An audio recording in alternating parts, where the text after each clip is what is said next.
各位小朋友，你哋好啊！我係 Miss 花梨，你哋又叫做咩名啊？想問下小朋友，你哋有冇聽過牙齒仙子？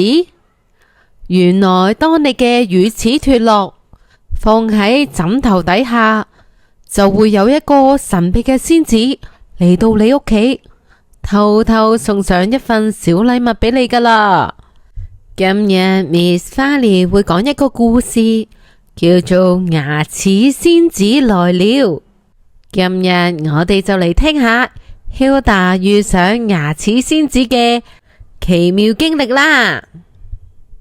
有一日 Hilda 喺度食蘋果嘅時候，突然覺得佢隻牙仔有啲怪怪地喎。佢用條脷輕輕力一推，就發現點解隻牙齒鬆鬆地嘅？呢個時候佢嘅心情又有啲驚，但係又好興奮啊！所以佢即刻走去同媽咪講。媽咪微笑咁話：係啊，乳齒鬆鬆地，即係代表隻牙好快就會甩落嚟，因為你已經開始長大啦。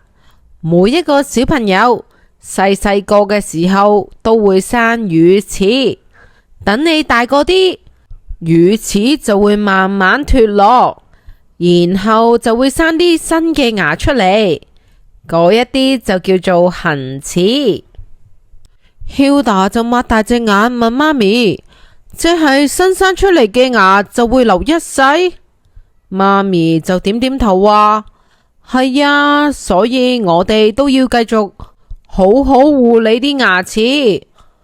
如果恆齒爛咗嘅話，就唔會再生返出嚟㗎喇。過咗幾日之後， Hilda 輕輕力用隻手掂一掂啲牙齒，隻牙仔終於甩咗出嚟啊！佢開心到即刻跳起身，佢話啦：我第一隻牙甩咗啦！媽咪好神秘咁同 Hilda 講：你可以將隻牙仔放喺枕頭底，牙齒仙子夜晚會嚟收走，仲可能會送禮物俾你添啊！Hilda 聽到之後即刻雙眼閃閃發光。之後 Hilda 就將嗰隻牙仔洗乾淨，然之後就揾一個好細嘅盒仔裝住。另外 Hilda 都寫咗張字條俾牙齒仙子喎，我哋一齊望下佢寫啲咩。親愛的牙齒仙子，這是我第一隻脫落的牙齒。Hilda 5月18日。原來 Hilda 係想話俾牙齒仙子聽，呢一隻係佢第一隻甩嘅牙。去到夜晚瞓覺之前， Hilda 小心翼翼咁將放有牙齒嘅盒仔放喺枕頭底，心裏面默默許願，希望牙齒仙子真係會嚟啦。Hilda 瞓咗覺啦，我哋望下，突然有一道閃閃嘅銀光出現啦。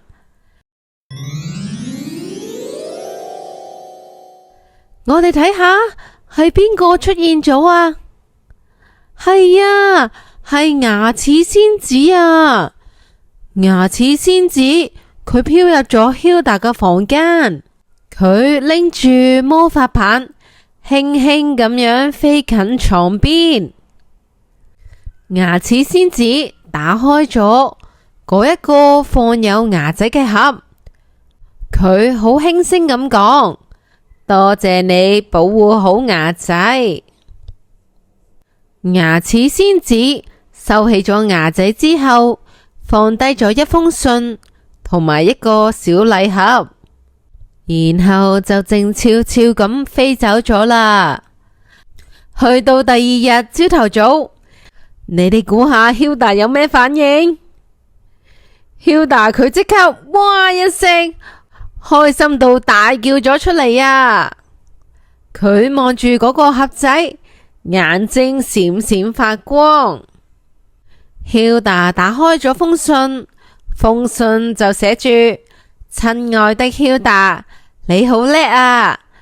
多謝你保管好你嘅牙仔，你嘅牙齒好乾淨啊！記得以後都要繼續清潔好牙齒，因為咁樣嘅話，你嘅新牙先會好靚噶。Hilda 讀完呢封信之後，即刻笑得好甜啊！Hilda 即刻將佢嘅禮物同埋信俾 Ellie 同埋 David 睇。Hilda 就話啦：我收到牙齒仙子嘅信啊。Ellie 就話啦：我都有收過啊。David 就話啦：牙齒仙子究竟係點嚟噶？從嗰一日起，Hilda 刷牙變得特別認真。佢就話啦：我要俾牙齒仙子睇到我有好努力刷牙。我哋望下窗出面，原來牙齒仙子靜雞雞咁睇住 Hilda。佢就話啦：Hilda 真係進步咗好多啊！希望其他小朋友都好似 Hilda 一樣咁叻啦。刷完牙之後，Hilda 就攬住心愛嘅小熊熊，好開心咁瞓着覺。佢心入面記住牙齒仙子嘅鼓勵，亦都承諾一定要好好咁保護牙齒。小朋友，你哋有冇試過甩牙？當你哋感覺到你嘅牙齒開始有啲鬆嘅時候，你哋嘅心情係點樣嘅呢？係好似 Hilda 咁樣，又好驚又好興奮，定係有其他嘅心情嘅呢？你哋要記住，牙齒脫落係一件好自然嘅事，仲係你成長嘅一部分，所以唔使覺得驚。最後記得每一日認真刷牙，因為牙齒仙子隨時都會嚟探你噶。今日嘅故事就講完啦，不如等 Miss Fanny 考下你哋有關於呢個故事嘅問題啦。第一題，想問下，我哋喺細個嘅時候會脫落嘅牙齒叫做乜嘢呢？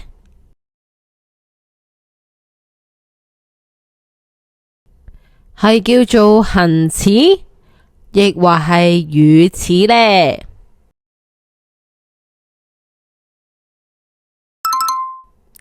冇錯啊，係叫做乳齒。第二題問題係，我哋大個咗之後生出嚟嘅牙齒又叫做咩呢？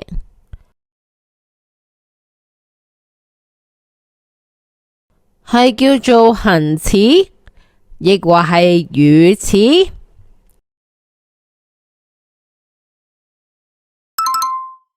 冇錯啊，係叫做恆齒，永恆嘅恆。第三題問題係，牙齒仙子通常會喺邊一度拎走隻乳齒嘅呢？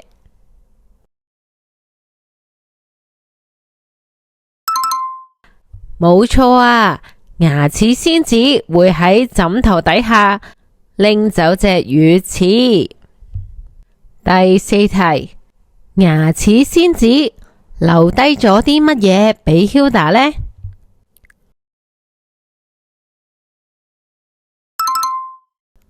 冇錯啊，係留咗一封信同埋一個小禮盒。最後一題問題啦，如果你係牙齒仙子嘅話，你會送乜嘢禮物俾小朋友呢？